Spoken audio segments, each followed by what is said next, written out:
Marcus Harrington stood frozen in his own garden, his briefcase slipping from his hand, when his eyes fell on a woman kneeling on the ground, shoving grass into her mouth as if she were dying of thirst. Her shoulders shook with uncontrollable sobs. Dirt had spread across her face like dark streaks. She clawed at the earth, forcing green blades between her lips, as if her body had finally given up on dignity and patience. Marcus could not move. He could not speak, because the woman eating the soil beneath his roses was not a stranger. She was Elena Cruz, his own maid, and whatever had driven her to this condition was hidden within the walls of his own house. Before moving forward, subscribe and tell us in the comments where you are watching from, because the truth Marcus is about to discover is so cruel, so close, and so carefully planned that by the end of this story Marcus himself will be broken, down on his knees. Marcus had built an empire most people only dreamed about. At 42 years old, he owned a tech venture worth nearly $4 billion. He had offices in 3 countries, contracts with governments, partnerships that made headlines. But he was almost never home. The glass and marble estate in Newport sat like a museum most days, quiet and cold, run by his second wife Victoria, while he flew between Silicon Valley and Hong Kong chasing the next deal. He told himself he was providing. He told himself success required sacrifice. He did not realize the cost was being paid by someone else. Elena Cruz had worked in that house for 3 years. She was 34, from Honduras, and she lived in the small servant quarters behind the main estate. She cleaned every surface until it gleamed. She folded laundry with hospital corners. She never missed a day. She never complained. And every 2 weeks, when her paycheck cleared, she wired almost every dollar back home to her mother and her 9-year-old daughter Sophia, who had been born with a heart defect that required surgery no family like theirs could afford.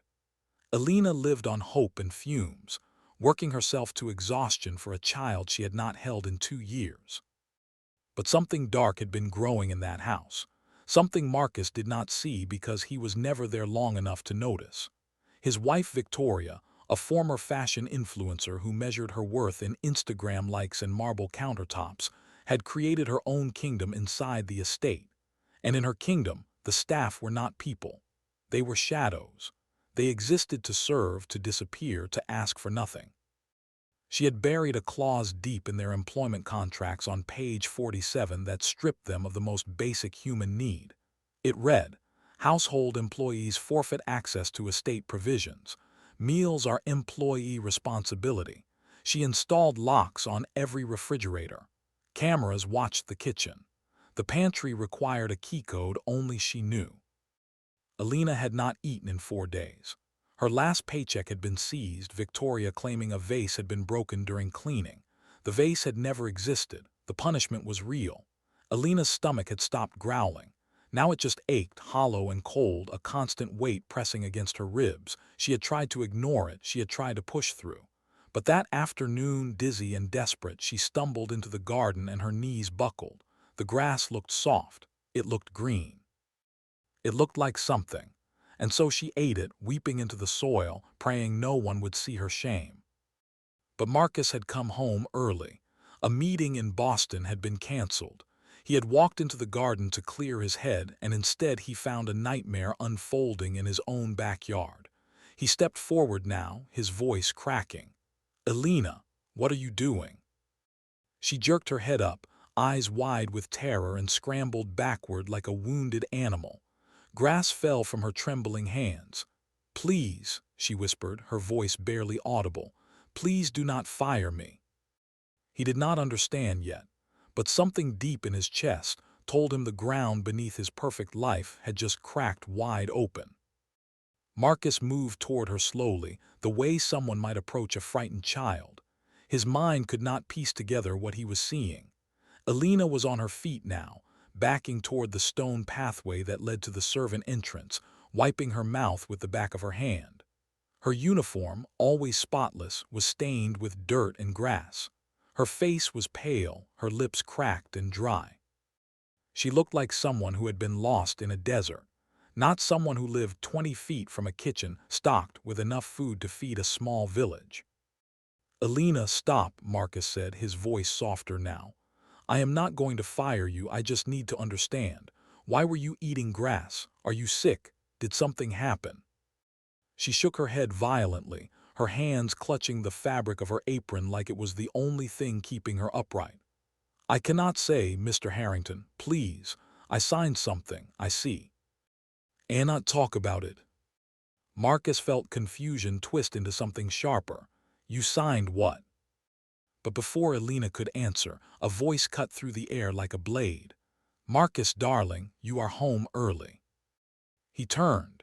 Victoria stood on the terrace in a silk robe the color of champagne, a martini glass balanced in one hand, designer sunglasses perched on top of her head even though the sun was already low.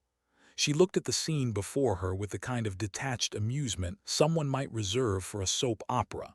Not alarm, not concerned, amusement. "What is going on here?" Marcus asked, his tone hardening. Victoria descended the terrace steps with slow, deliberate grace, her heels clicking against the stone. "I see you have met our little drama queen," she said, swirling the drink in her hand. "Alina has been having a difficult week." Marcus looked between his wife and his maid. Alina had gone completely still, her eyes locked on the ground, her breathing shallow and fast. Something was very wrong. Something he could not name yet, but it sat heavy in the air like smoke before a fire. "Victoria, why is Alina starving?" he asked. His wife laughed, a short, cold sound. "Starving? Do not be ridiculous. She is employed, Marcus. She gets paid. If she cannot manage her own meals, that is not my responsibility." "Manage her own?" Marcus stopped, his mind struggling to process the words. "What does that mean?" Victoria sipped her martini, her eyes never leaving his. "It means the staff are here to work, not to raid our refrigerator like they own the place. I made the rules very clear when she was hired. She agreed to them." Marcus felt something cold slide down his spine. He looked at Alina again, really looked at her, and that was when he saw it. A dark bruise wrapped around her forearm, half hidden by the sleeve of her uniform. It was the kind of bruise that came from something hard and sudden, from a fall, or from being shoved. His throat tightened. "Victoria," he said slowly, his voice dropping to something dangerous. "What did you do to her?" Victoria did not flinch. She did not look away. She took another sip and smiled, the kind of smile that held no warmth at all. "Nothing she did not deserve," she said smoothly. "You should ask her about the jewelry, Marcus. Ask her why I almost called the police yesterday." Alina made a small, broken sound, somewhere between a gasp and a sob. Marcus turned to her, his chest tight, his hands beginning to shake. "What is she talking about?" But Alina could not speak. Her lips moved, but no sound came out. She looked trapped, cornered, like someone who knew that no matter what she said, the ending would destroy her. And Marcus realized with sickening clarity that he had been living in a house where someone was being hunted, and he had never even noticed. Victoria set her glass down on the patio table with a soft clink, and Marcus felt the air shift. She straightened, smoothing her robe, and when she spoke again her voice carried the kind of practiced calm that belonged to someone who had rehearsed this moment. "3 days ago," she began, "a diamond bracelet disappeared from my dressing room. $40,000. It was a gift from you, actually, Marcus. Our anniversary 2 years ago." Marcus blinked, trying to follow. "What does that have to do with—" "Alina was the only staff member on that floor that afternoon," Victoria continued, cutting him off. "The security footage had some kind of glitch. Convenient, isn't it? But I am not stupid. I gave her a choice. She could confess and I would call the authorities, or she could accept responsibility quietly and repay the cost through wage deductions. I thought I was being generous. I thought I was protecting her family." Alina's face had gone completely white. Her hands trembled against her sides. "I did not take anything," she whispered, her voice cracking. I swear on my daughter's life, Mr. Harrington, I did not. Marcus looked at his wife, then back at Alina, his mind racing. He knew Victoria could be cold. He knew she valued control. But theft, a false accusation, it seemed impossible, and yet the bruise on Alina's arm told a different story. "Where is the police report?" he asked Victoria. She waved a hand dismissively. "I chose not to file one, for her sake. She has a child, after all. A criminal record would destroy any chance she has of supporting her family. I thought keeping it internal was the kinder option." Marcus felt something dark and sick rising in his chest. "Victoria, go inside." Her eyebrows lifted. "Excuse me." "Go inside," he repeated, his voice low and flat. "Now." For a moment she looked like she might argue, but something in his expression made her pause. She picked up her glass, turned on her heel, and walked back toward the house without another word. The door closed behind her with a soft click. Marcus waited until the sound faded. Then he turned to Alina and knelt down in the grass beside her, his expensive suit pressing into the damp soil. "Tell me the truth," he said quietly. "All of it." Alina's breath hitched. Tears spilled down her cheeks, cutting clean lines through the dirt on her face. "There was no theft, Mr. Harrington," she said, her voice barely holding together. "The bracelet is in her safety deposit box. I saw the receipt in the trash last week. She made it up. She used it to take my pay. She locked the food storage. She said if I complained, she would call immigration and destroy me, even though my papers are legal. She said no one would believe me." Marcus felt the ground tilt beneath him. "The bruise," he said hoarsely. "How did you get the bruise?" Alina closed her eyes, fresh tears sliding down. "2 days ago I fainted. I was carrying laundry up the stairs and everything went black. When I woke up, I was at the bottom. She was standing over me. She said I was clumsy. She said if I made a scene, she would tell you I was drunk." His hands curled into fists. His chest felt like it was being crushed. "Why did you not tell me before?"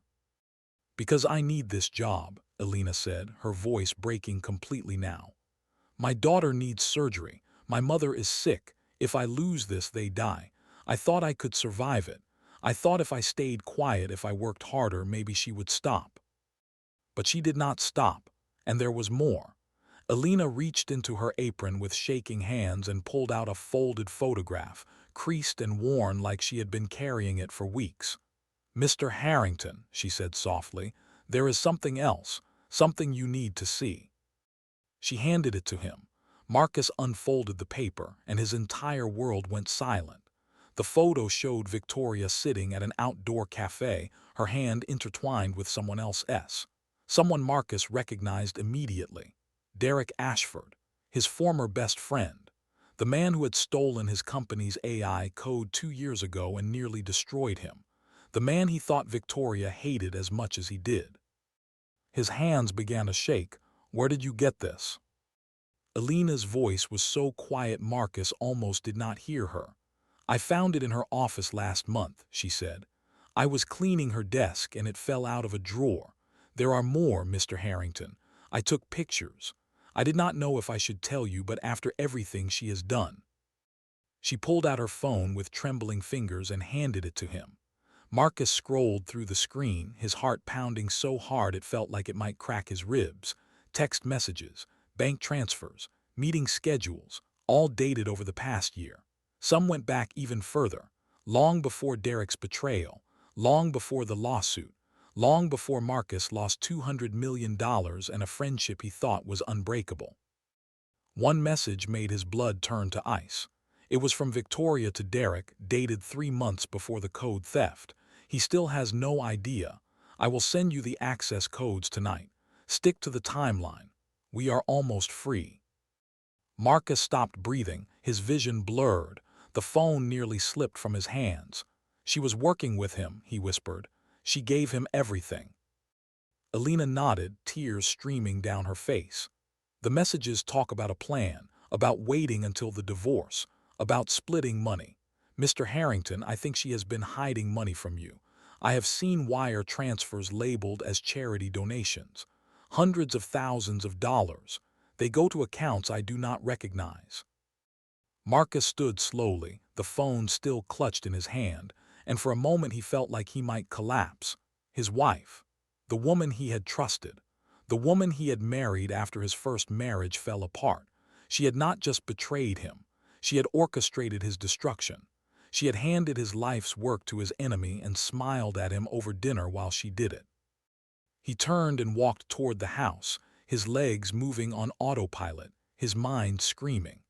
He pushed through the glass doors and found Victoria in the study, sitting at the mahogany desk with her laptop open, a glass of wine at her elbow. She looked up when he entered, her expression calm and unbothered. Marcus threw the phone onto the desk, the photos scattered across the screen. "Explain this," he said, his voice shaking. "Right now." Victoria glanced at the phone. She did not gasp. She did not go pale. She did not even blink. Instead, she leaned back in her chair and laughed. It was a cold, sharp sound that cut through the room like glass breaking. "You actually found out," she said, shaking her head. "I thought it would take you longer." "Why?" The word came out broken, barely a whisper. She stood, picking up her wine glass, swirling it slowly. "Because you were boring, Marcus. You were predictable. You thought building companies and making money was enough. You thought I wanted to be your trophy. I wanted a partner, someone who saw me. Derek saw me." "He stole from me," Marcus said, his voice rising now, cracking. "He destroyed 2 years of my life." And you helped him." Victoria smiled. "I handed him everything, every password, every blueprint, every weak point in your security. You were so busy playing billionaire, you never noticed your own wife tearing you apart from the inside." Marcus felt his knees weaken. He gripped the edge of the desk to stay standing. "The divorce," he said hoarsely. "You were planning to leave." "I still am," she said lightly. "My lawyer found a loophole in the prenup. Fraud voids certain protections, but only if you can prove it, and you can't. The offshore accounts are clean. The transfers are legal. By the time you figure it out, I will be gone. Derek and I will be starting fresh. You will be left with whatever scraps are left of your precious empire." For a long moment, Marcus just stared at her. He felt something inside him break, something he did not know he had been holding together. But then, slowly, a strange calm settled over him. He straightened. His breathing slowed, and when he spoke again, his voice was steady. "You think you have won." Victoria smirked. "I know I have." Marcus pulled out his own phone. "Elena sent me those screenshots 3 minutes ago," he said quietly. "I forwarded them to my attorney while you were talking. You are right about one thing, I was trusting, but I am also thorough. I had our finances audited last month after I noticed irregularities I could not explain. Every offshore transfer you made has been tracked, recorded, logged.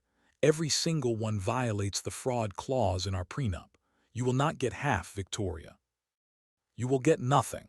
And if my attorney is as good as I pay him to be, you will get charges for embezzlement and conspiracy." The smirk vanished. Her face went white. The wine glass slipped from her hand and shattered on the floor, red liquid spreading like blood across the hardwood. Marcus turned toward the door. "One more thing," he said without looking back. "Elena's daughter needs heart surgery. You stole her wages. You starved her. I am paying for the surgery, the entire cost, and I am taking it directly from your frozen accounts."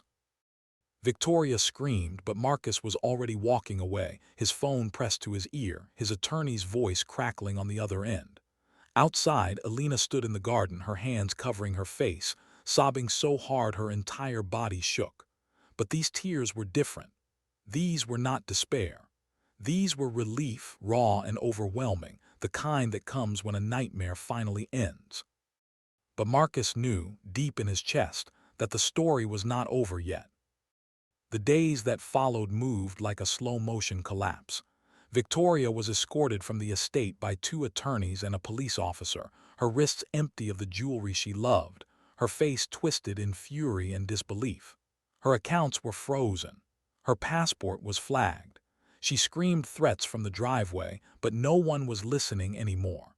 Derek Ashford received a subpoena the same afternoon. His startup, built on stolen code and blood money, began to crumble as investors pulled out and partners severed ties. The empire Victoria had tried to build on Marcus's ruins turned to ash in her hands. Marcus moved through it all like a ghost. He met with lawyers, he signed documents, he gave statements, but inside he felt hollow. He kept replaying the image of Alina on her knees in the garden, eating grass, sobbing into the dirt. How long had that been happening? How many times had she gone hungry while he sat in boardrooms 1,000 miles away, congratulating himself on his success? Alina was moved into the guest house on the estate, not as a servant, as a protected witness. Marcus arranged for Sophia's surgery at the best cardiac hospital in Boston. He paid for everything: the surgery, the recovery, travel.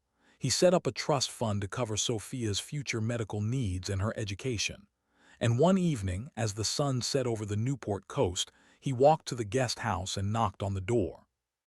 When Alina opened it, he knelt, right there on the doorstep. "I failed you," he said, his voice breaking. "I should have seen, I should have protected you. I am so sorry." Alina cried. She reached down and pulled him to his feet, shaking her head. "You did not know," she whispered, "but now you do. That is what matters." Marcus rewrote every contract in his household. He tore up the old rules: fair wages, meal provisions, dignity clauses, anonymous reporting systems. He fired the head of household management, Victoria's loyal ally, and installed an independent human resources advocate. He was trying to rebuild something he had let rot. But late that night, sitting alone in the garden where it all began, Marcus wept. Not for his marriage, not for the money, but for his blindness. His phone buzzed, a text from an unknown number. "You think Victoria was the only one?